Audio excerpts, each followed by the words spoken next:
Les quotidiens de ce mercredi s'intéressent principalement à l'enceinte de l'insurrection populaire des 30 et 31 octobre 2014.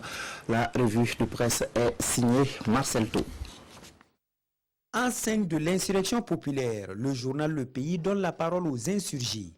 Des insurgés déçus, des familles des victimes qui réclament toujours justice. Après l'euphorie, l'heure est au désenchantement pour de nombreux insurgés, car pour beaucoup en disant non à Blaise Compaoré et à tout pouvoir à vie, les Burkinabés espéraient des lendemains meilleurs. Mais 5 ans après, qu'en est-il, se demande le journal. Il ne faut pas jeter le bébé avec l'eau du bain, prévient Le Pays. En conclusion, ce n'est certainement pas en 5 ans que l'on peut tourner la page de 27 ans de dictature.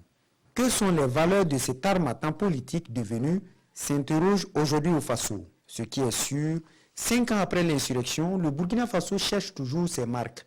Le pouvoir élu n'a pas démérité, mais hélas, il n'est pas aidé par le terrorisme qui fait que des Burkinabés en viennent à regretter ce thermidor d'octobre 2014, conclut ce journal.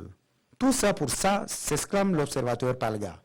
Pour l'Obs, 5 ans après, force est de constater les promesses de lendemain qui chantent et où on raserait gratis se sont évaporées. Dans le même journal, 5 ans après l'insurrection, Luc Adolphe Thiaw parle.